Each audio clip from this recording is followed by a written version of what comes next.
네, 안녕하세요. 감정평가 감린이 특강 2강 시작하도록 하겠습니다. 자, 이번에는 본격적으로 감정평가란 무엇인가에 대해서 이제 다뤄볼 건데요. 근데 제가 쉬는 시간에 잠깐 생각을 해보니까, 이제 감정평가사 시험을, 이제 진입을 고민하시는 분들이, 이 시험이 정확하게 어떤 거를 공부하는 건지, 그리고 어떻게 공부를 해야 되는 건지에 대해서 이제 궁금증을 가지실 수도 있는데, 그거 말고도, 과연 감정평가사라는 직업이 좋은 것이냐, 이걸 나중에 땄을 때 내가 정말, 즐거운 생활을 할 수 있겠느냐에 대해서도 이제 궁금하실 수 있다라고 생각이 들었어요.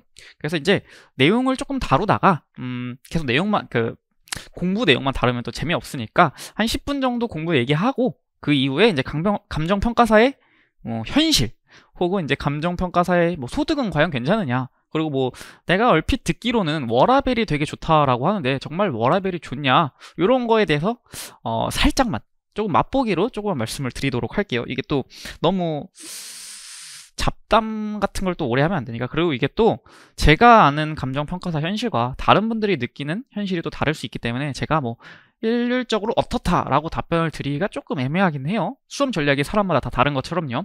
그러니까 저는 이제 좀 그나마 좀 공통적인 얘기들을 드려보도록 할게요. 그리고 저의 경우에 어떤지 요 정도까지요. 자, 그러면 우선 감정평가란 과연 뭐냐? 우리가 이제 감정평가사라는 자격증을 따야 되는데 이 감정평가라는 게 뭐냐에 대해서 당연히 아셔야 될 거 아니에요? 그래서 이 감정평가라는 거는 이제 법적 정의를 보면 법적으로는 이게 감정평가법에 있거든요.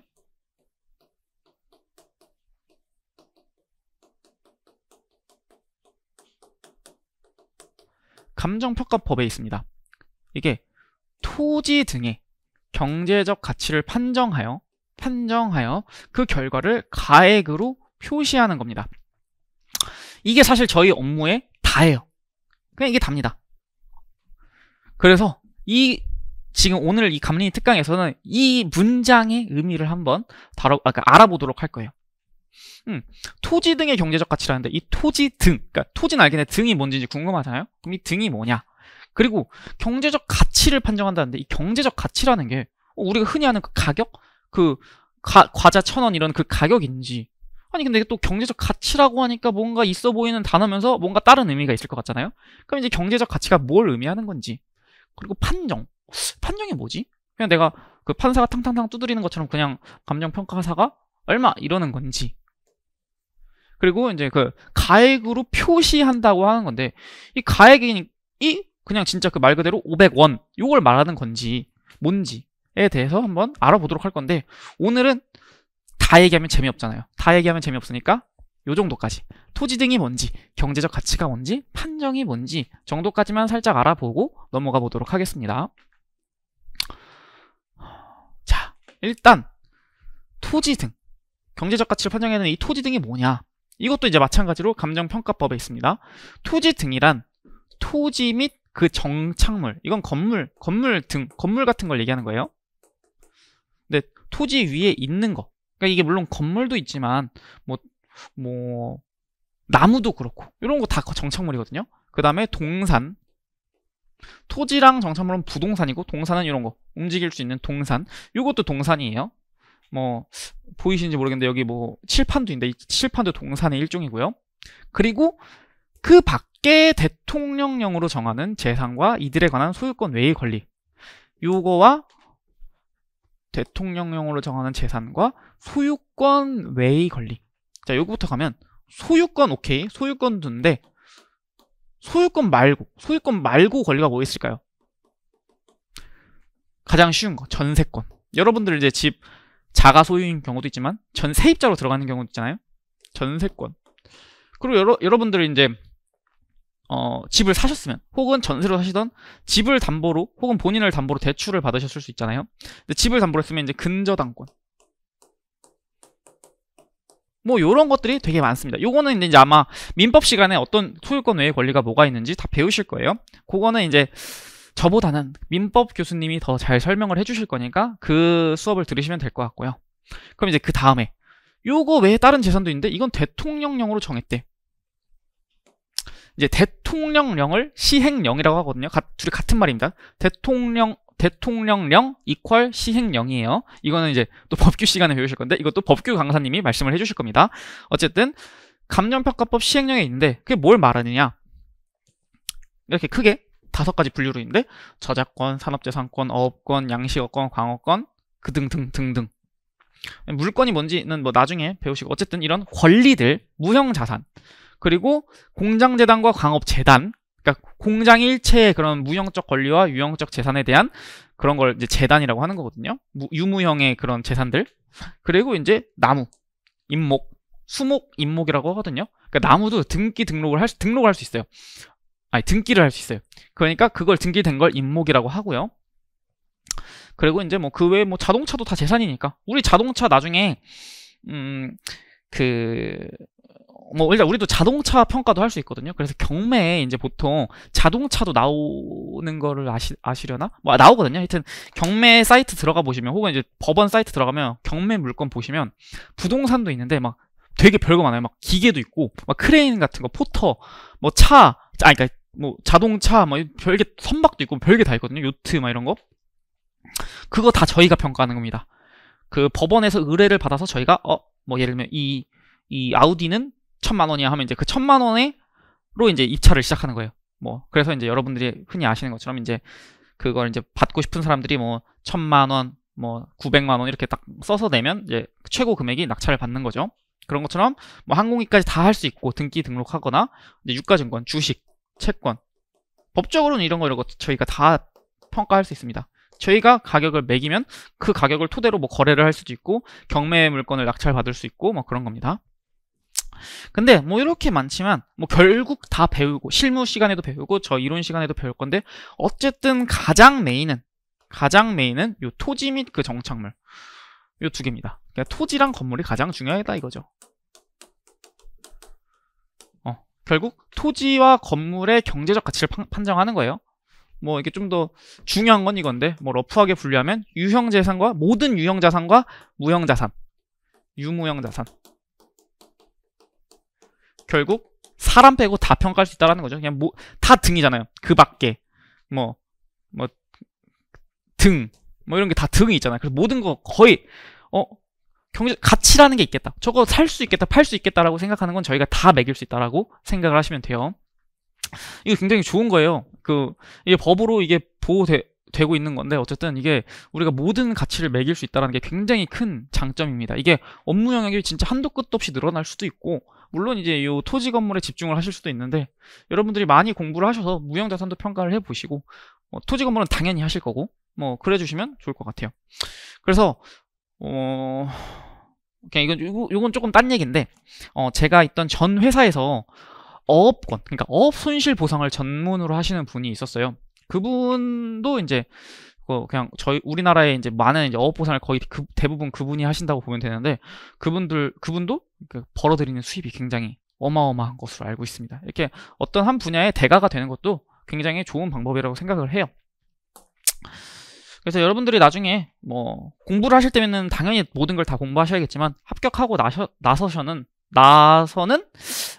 여러분들이 좀 더 흥미가 있어 하는, 물론 이제 뭐 돈이 되는 걸 하겠다 이러실 수도 있는데, 나는 좀 더 나의 그런 지적 욕구와 뭔가 진짜 전문가다운 뭔가를 하고 싶다라고 하시면, 뭐 요 중에서 하나 골라서 뭐 공부를 좀 해보셔도 저는 좋을 것 같아요. 자, 그럼 이제 토지 등이 뭔지는 대충 알겠어. 그냥 모든 유무형 자산이고 인간 빼고 다 평가할 수 있다는 거 오케이, 알겠어. 그럼 그 다음에 그 경제적 가치를 판정을 하라고 하는데, 이 경제적 가치가 과연 뭐냐? 아까 말한 대로 이게 그냥 가격을 말하는 건지, 이런 거에 대해서 이제 알아볼게요. 일단 경제적 가치잖아요. 가치. 그럼 이 가치가 뭐냐에 대해서, 이게 지금은 이제 대충 이제 장래 기대되는 편익을 현재 가치로 환원한 값이라고 제가 써놨는데, 요거는 그냥 이게 좀 대충 말씀드리는 거고, 이제 본 강의에 들어가면 요거에 대해서 좀 더 자세하게 다룰 거예요. 가격은 뭐고 가치는 뭐고. 근데 이 가치에 대해서도 아담 스미스라는 사람과 어빙 피셔라는 사람이 말한 것도 달라요. 그런 걸 다 배울 건데, 어쨌든 오늘의 특강에서는 그냥 대충 결론만 말하자면, 우리 평가 업계 혹은 부동산 업계에서 말하는 가치란 장래에, 그러니까 미래에 기대되는 편익이라는 게, 물론 뭐 임대료 같은 돈일 수도 있고, 그냥 나에게 우리가 거기서 뭐 예를 들면 아파트에 살면, 우리 뭐 좀 비싼 아파트 뭐가 있을까요? 한남더힐 막 이런 데 살면 내가 직접 살면 뭐 임대료 같은 건 안 들어오지만 뭐랄까 주거에 대한 편리성, 그러니까 편익, 그러니까 뭔가 효용이 있잖아요.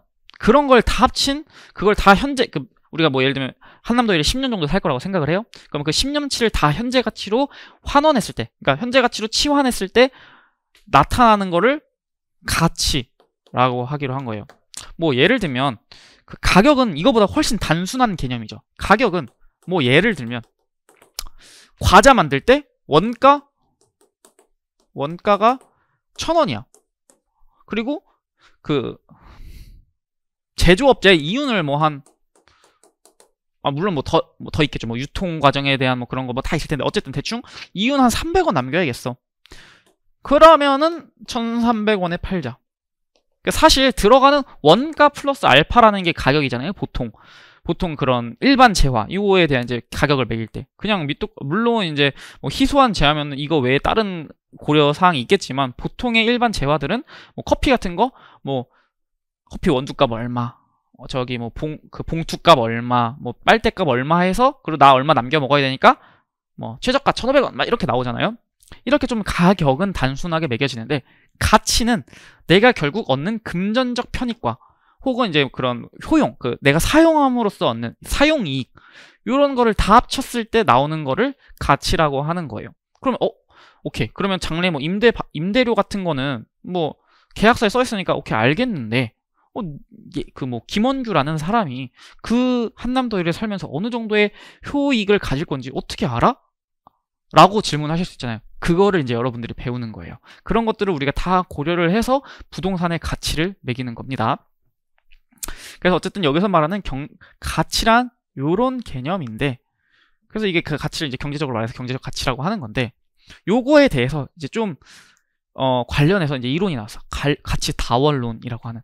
이게 풀이를 보자면 부동산의 가치는 감정평가의 목적이나 용도에 따라 다양하게 나타날 수 있다라고 보는 견해예요. 그러니까 이 가치라는 게 하나라는 게 아닌 거죠. 예를 들면 저희가 지금 일상생활을 하다가 사는 물, 삼다수 물, 저희한테는 딱 500원의 가치를 갖겠죠. 500원이면 살 수 있으니까. 근데 만약에 당장 지금 상황에서 물이 없어서 죽기 직전인 백만장자에게는 그 물이 뭐 1억 원이라도 그냥 사겠죠? 500원. 500원 아니야. 우리는 무조건 1억 원 주면 팔게. 라고 하면 그 사람은 무조건 1억 원을 줄 거예요. 그럼 그 사람한테는 1억 원의 가치를 가진 물이 되는 겁니다.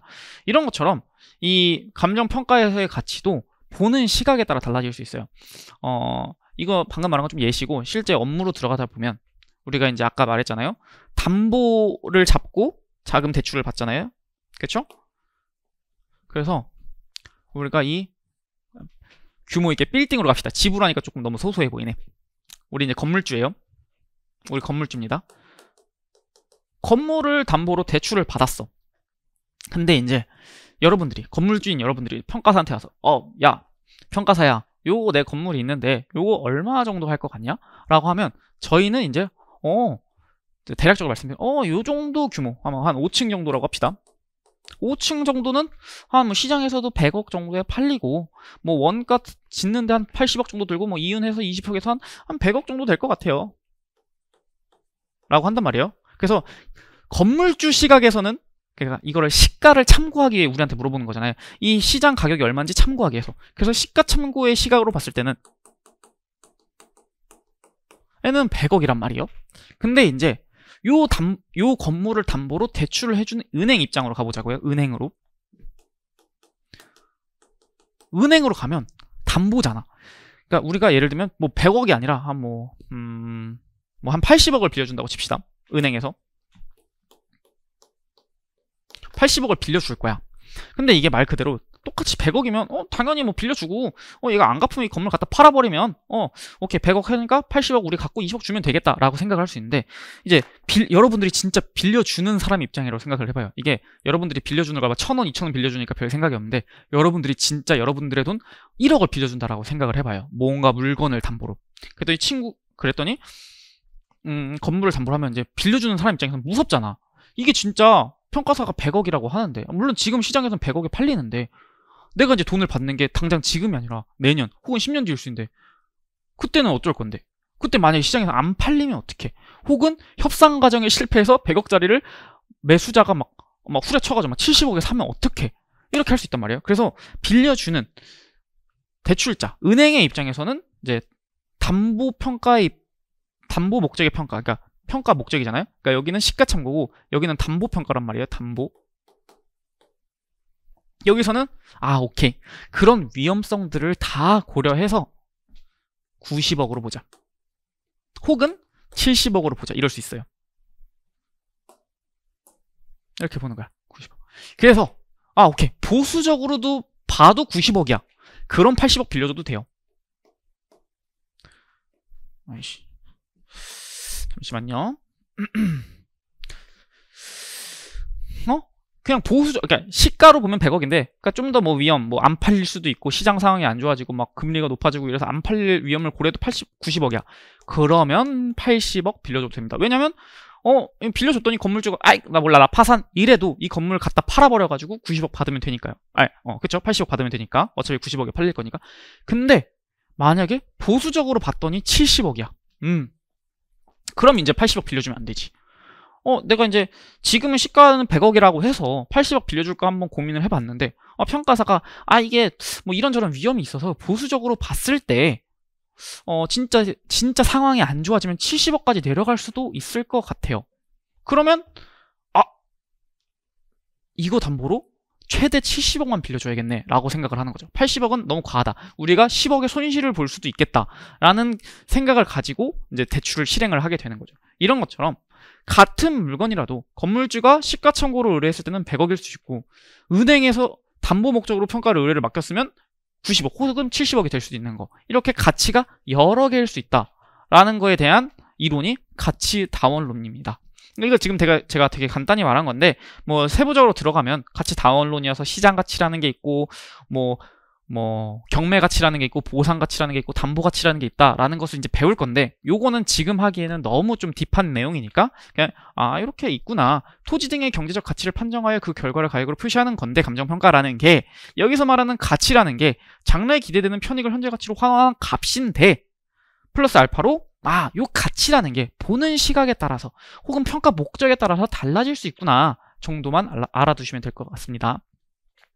그래서 나중에 이제 뭐 요 특강 듣고 여러분들이 공부를 안 하실 수도 있잖아요. 그냥 그렇구나 나 안 할래 이렇게 하실 수도 있는데 그래서 나중에 뭐 언젠가 여러분들이 평가를 받게 됐을 때 A 평가사는 10억이라고 했는데 B 평가사는 뭐 9억이라네 하면 이제 높게 해준 사람이 좋은 사람 혹은 낮게 해준 사람이 무조건 좋은 사람이 아니라 이게 그때 배웠던 가치 다운론이구나. 보는 시각에 따라 혹은 보는 평가 목적에 따라 이 가치가 달라지는구나 라고 생각을 해주시면 좋을 것 같아요. 자, 그럼 이제 토지 등이 뭔지 배웠고 경제적 가치가 뭔지 배웠어요. 자, 그럼 이제 아까 말했죠? 그 판정이 뭐냐에 대해서 배워볼 건데 저는 사실 우리가 이렇게 판정을 할 수 있어서 되게 좋으면서도 좀 무서운 직업이라고 생각을 해요. 결국 그냥 가치 전문가인 우리 감정평가사가 우린 가치 전문가라고 하거든요.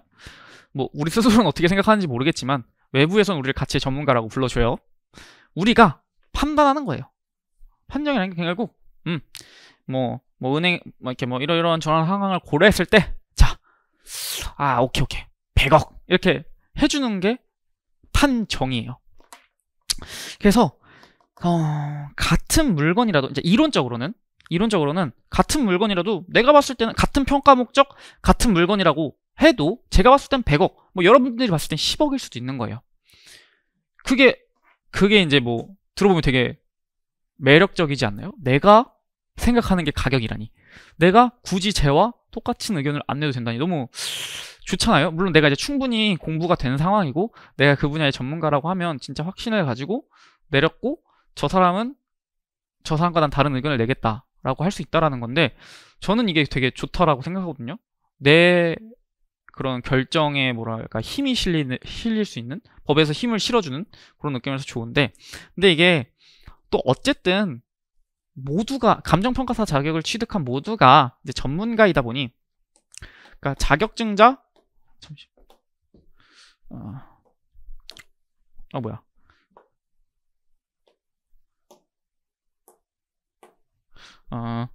자 자, 평가사에 있는 사람 자격증자가는 모두 전문가예요. 그러니까 사실 모두가 보는 시각이 거의 크게 달라지진 않아요. 거의 다 뭐 보는 요소가 똑같아요. 나중에 이제 뭐 재화의 가치를 판정할 때는 원가성, 비용성, 시장성, 수익성을 고려해야 된다. 뭐 이런 거를 배울 건데 어쨌든 이것처럼 이런 결국 고려하는 게 다 비슷하고 시장 상황이라는 게 뭐 경기라는 게 내가 봤을 때는 지금 호황이고 남이 봤을 때는 불황이고 이렇지 않잖아요. 보통은 똑같단 말이에요. 그래서 거의 대부분의 전문가가 보는 자료나 경기가 똑같다 보니까 결국 뭐 아까 말했다시피 이론적으로는 크게 달라질 수 있으나 현실적으로는 큰 격차가 없습니다.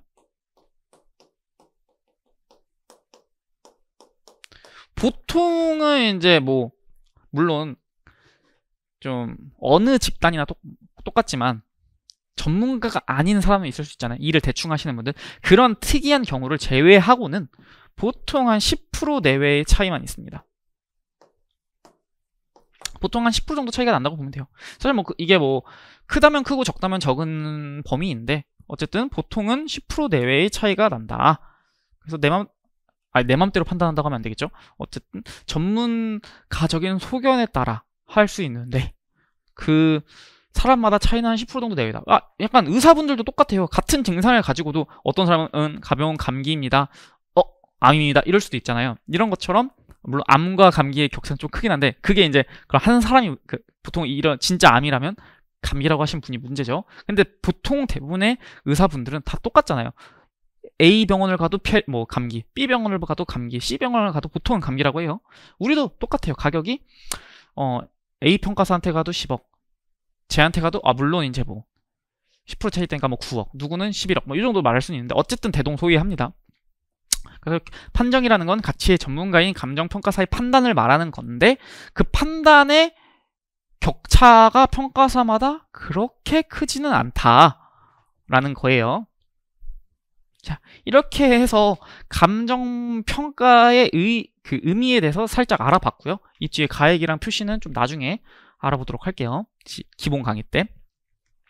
그래 여러분들이 이제 제 기본 강의를 들으셔서 같이 이런 거를 배워볼 수 있었으면 좋겠네요. 자, 이제 감정평가란 뭔지에 대해서 배웠으니까 그럼 이제 본격적인 내용은 과연 뭘 배울지에 대해서 말씀을 드리는 건데 이게 이제 아까 제가 말씀드렸잖아요. 여기 평가에는 총론과 강론이 있다고. 이게 기본 강의 1이고요. 이게 기본 강의 2입니다. 총론이 기본 강의 1, 강론이 기본 강의 2인데 일단 요 목차는 제 기본 강의 1 총론 교재의 목차를 제가 따온 거예요.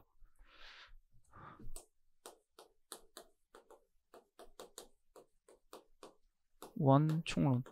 지금 여러분들이 이 강의를 듣는 시점에 제 교재가 지금 출판이 됐는지는 모르겠는데 어쨌든 이렇게 1장부터 10장까지 있고 부동산의 기초부터 해서 감정평가의 과정까지 다뤄볼 거예요. 그래서 기본 강의를 하게 되면 이렇게인데 오늘 할 과정은 부동산의 기초에 대해서 살짝 다뤄보고 부동산 시장 그리고 감정평가의 기초 이렇게 이 세 파트를 다는 아니고 짤막하게 각 파트당 한 10분 아니면 5분 정도씩 다뤄볼까 합니다. 자, 그래서 넘어가서 이렇게 다뤄볼 거고요. 그러니까 요게 이제 여러분들이 총론 때 뭘 배우지 궁금하시면 요걸 보시면 돼요. 그래서 이제 그 부동산의 기초 부분을 이제 부동산과 일반 재화의 비교를 통해 이제 배워볼 건데 요걸 하기에 앞서서 제가 아까 그 평가업의 현실이라고 해야 될까요? 평가사 생활이 진짜 어떤지에 대해서 잠깐 알려드린다고 했잖아요. 이렇게 안 됐죠? 근데 이거 좀 불편하니까 여기다 쓸게요. 이게 보시기 불편하시지 않게 좀 공란이 있는 페이지를 한번 가볼까요? 공란이 없나? 그냥 여기다 할게요. 현실이라고 하면 뭔가 좀 부정적인 것 같으니까 평가사 생활로 할게요. 감정평가사 생활 어떤가?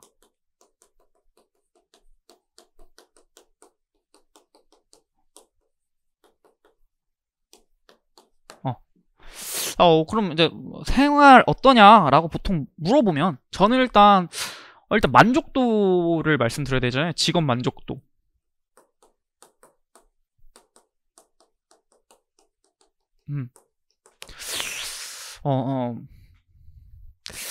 직업 만족도. 저는 최상입니다. 근데 이게 제가 그런 거지 모두가 이게 막 직업 만족도가 최상이라는 건 아닙니다. 직업 만족도 최상이에요.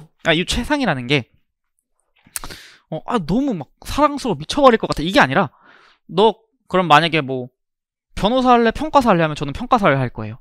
그러니까 뭐 그러니까 일을 하는 게 너무 막 뭐 스트레스 너무 풀리고 너무 좋다 이건 아닌데 다른 직업을 할 바에는 저는 평가사를 할 겁니다. 이게 너무 좋아요. 왜 좋냐에 대하면 일단 여러분들이 많이 듣는 게 있죠. 워라밸.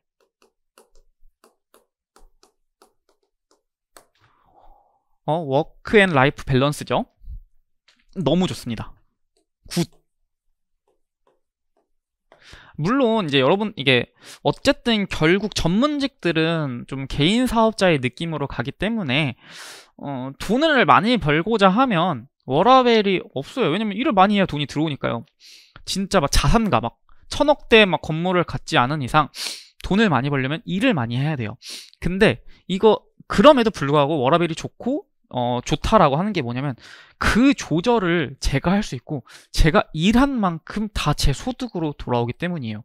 예를 들면 뭐 일반 어떻게 이렇게 말하면 좀 일반 직장인분들을 좀 안 좋게 보는 혹은 비하라고 생각하실 수도 있는데 전혀 그런 의도는 아닌데 어쨌든 일반 직장에서 여러분들이 야근을 하고 혹은 뭐 맨날 9시 뭐 새벽에 출근해서 저녁 11시에 퇴근을 해도 받는 돈은 그냥 정해진 계약 연봉, 계약된 월급이잖아요. 거기에 플러스 알파로 뭐 야근 수당 정도잖아요.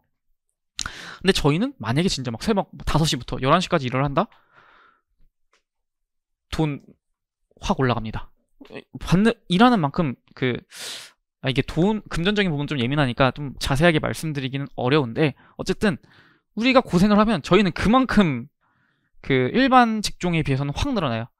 뭐 저희뿐만 아니라 세무사, 변호사 다 마찬가지입니다. 대부분의 전문직 혹은 사업은 제가 잘 모르겠네요. 어쨌든 그런 전문직 분들은 자기 근무 시간에 비례해서 많이 올라가요. 물론 이제 변호사도 그냥 뭐 일반 기업에 소속됐거나 어디 일반 법인에 소속되면 좀 다르겠지만 저희는 이제 인센티브 혹은 본인의 법인을 차렸다면 본인들이 결국 다 가져가는 구조이기 때문에 일한 만큼 가져가고 일한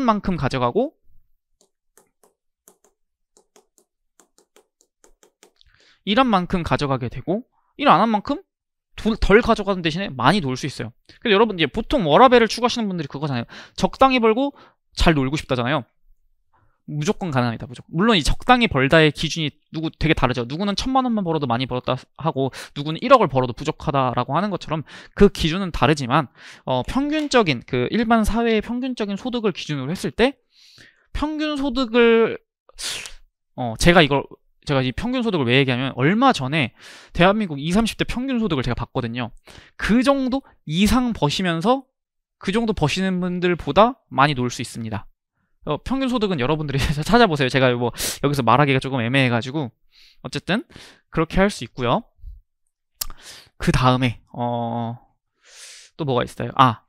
보통 이제 이 평가사 준비를 고민하시는 분들이 물어보는 게 평가사가 내가 듣기로는 사무실에만 있지 않고 많이 돌아다닌다고 하던데, 그러니까 출장이 많다고 하던데 사실이냐? 네, 사실입니다. 저희는 페이퍼워크만 하지 않고 현장을 계속 돌아다니고 운전도 많이 하게 되고 뭐 제주도, 뭐 부산, 뭐 경기도 이런 데 되게 많이 다닙니다. 여기저기. 그러니까 물건이 있는 곳, 의뢰된 물건이 있는 곳이라면 어디든 가게 됩니다. 저의 경우에는 얼마 전에 제주도 다녀왔고, 그래서 제 출장을 굉장히 많이 다니게 되는데, 그 출장이 재밌냐 하면 저는 되게 좋아요. 이게 저는 출장 싫어하시는 평가사님은 아직 못 봤어요. 물론 내가 너무 바빠서 예를 들면 출장지가 제주도인데 난 지금 당장 내일까지 뭘 처리해야 될 게 있어. 그래서 지금은 출장 가기 싫다라고 하시는 분들은 있어도 출장 다니는 거 자체를 싫어하시는 분들은 아직 못 봤어요. 보통은 그렇게 돌아다니고 이제 부동산 보고 하는 걸 좋아하시는 분들이 이제 준비를 하시다 보니까. 그리고 사실 이렇게 맨날 꽉 막힌 사무실에 있는 것보다 제가 생각하기에 누구나 보통은 이렇게 돌아다니는 걸 좋다고 생각하거든요. 꽉 막힌 사무실에 다른 사람과 있느니 나만의 자동차에서 에어컨 쐬면서 노래 들으면서 있는 게 좋지 않을까요? 출장 과정도 좋고 가서 이제 그 현장 보는 것도 재밌고요. 그래서 출장 많이 가고 출장으로 인해 사무실에 있는 시간이 타 직종에 비해 확실히 적고요.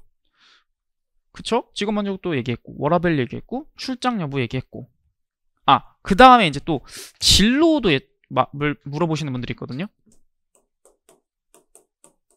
진로는 되게 다양해요. 일단 감정평가사가 돼서 감정평가 법인에 들어간다던가 감정평가 법인 혹은 사무소를 차리시는 분들도 많고요.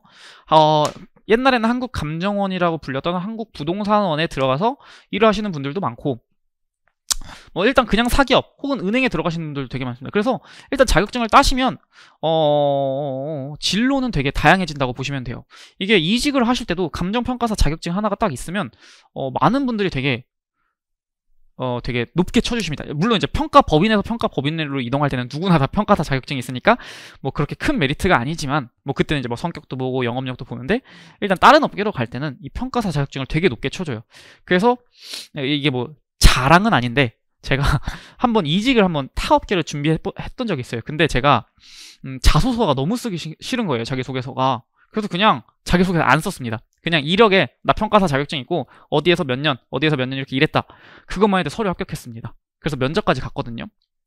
근데 뭐 어쨌든 결과적으로는 그 회사를 안 가긴 했는데 저희 자격증이 이 정도의 힘은 있습니다. 서류 정도는 그냥 뿌시고 들어갈 수 있게 해주는 그 정도의 힘은 있습니다. 근데 그쵸. 그만큼 또 노력을 해야 된다는 거고요. 자, 이렇게 해서 이제 감정평가사 생활에 대해서 대략적으로 말씀을 드렸으니까 다시 이제 좀 본론으로 돌아가야겠죠. 부동산과 일반 재화 요 파트만 가볍게 다뤄보고 또 10분 쉬고 넘어가 보도록 할게요. 자, 제가 아까 말씀드렸잖아요. 부동산학은 경제학에서 파생된 겁니다. 왜 파생이 됐을까요? 부동산과 일반 재화가 뭔가 다르기 때문이에요. 아까 미시, 거시, 국제를 그 경제학에서 나눈 것도 개인 간 경제현상, 국가 간 경제현상이 다르니까 나눈 거란 말이에요. 부동산학도 마찬가지예요. 경제학의 일반 재화와 부동산학의 부동산이라는 재화가 뭔가 특성이 다르니까 나눈 거란 말이에요. 그래서 우리는 공부를 처음 시작할 때 일반 재화와 다른 부동산의 특성을 공부를 하고 시작합니다. 그리고 실제로 뭐 부동산 시장이든 그 다음 파트를 넘어갈 때도 일반 재화와 계속 비교를 하면서 공부를 해나가요. 일반 재화는 뭐가 달라서 이런 뭐 현상이 발생되고 뭐가 달라서 이렇게 현상이 발생하고 이렇게 공부를 한단 말이에요. 그래서 가장 그 기초가 되는 게 이제 부동산의 특성에 대해서 공부를 하고 하는 겁니다. 이게 사실 이 부동산의 특성 사실 좀 더 정확하게 말하면 토지의 특성으로 인해서 부동산 현상이 일반 재화의 경제 현상과는 다른 특징을 갖게 되는 거예요. 다른 원리로 돌아가게 되는 거고. 그래서 이 토지의 특성으로는 크게는 자연적 특성과 인문적 특성으로 나눌 수 있는데 요거를 또 세분화하면 자연적 특성에는 고정성, 부증성, 영속성, 개별성으로 이제 4개가 있고 인문적 특성으로 또 3개가 있거든요. 근데 요거는 오늘 또 다 다루기에는 시간도 많이 걸리고 요거보다는 이게 좀 더 본질적 특징이에요. 본질적 특성. 그래서 오늘은 딱 요 정도만 다뤄보도록 할게요. 근데 이게 말은 고정성, 부증성, 영속성, 개별성 하니까 되게 뭔가 있어 보이는 단어인데 그냥 딱 이 단어 보시면 한국인이라면 보시면 무슨 말인지 알잖아요. 고정성? 가만히 그 자리에서 못 움직인다고. 고정돼 있다고. 부증성, 안 늘어난다고.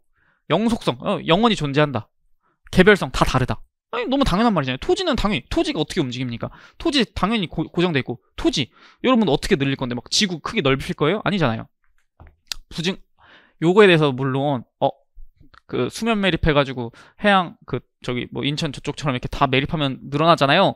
라고 할 수 있는데, 그거에 대한, 그거는 이제, 물리적 공급이 아니라 경제적 공급이라고 해서 저희가 이제 따로 정의를 해놨어요. 근데 그건 나중에 하는 걸로 하고 어쨌든 이제 부증성 있고 영속, 토지 안 없어지죠. 토지 없어지면 지구 멸망하는 겁니다. 근데 또 이것도 이렇게 얘기할 수 있어. 저기 해수면 높아져서 사라진다던데요? 그럼 영속하지 않는 거지 않나요? 물 밑에서 계속 존재하잖아요. 영속하는 겁니다. 우리 눈에 안 보이는 거지 영속하는 거예요.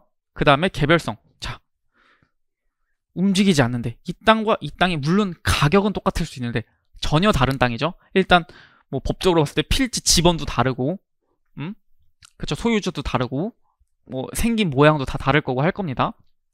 그쵸? 다 네모나게 생긴 뭐 서초동에 있는 토지라고 해도 다 서초동에 있는 토지라고 해도 다 달라요. 101번지, 102번지, 103번지. 모양만 지금 대충 비슷한 거지 결국 다 다른 겁니다. 이런 고정성, 부중성, 영속성, 개별성이 있다 라는 것이 부동산의 특성인데, 이 부분은 뭐 사실 제가 설명을 자세하게 드릴 게 없긴 해요. 그냥 단어를 보면 다 떠오르는 건데 이걸 뭘 설명을 됩니까? 근데 요 근본적인 특성으로 인해서 많은 일반 재화와 다른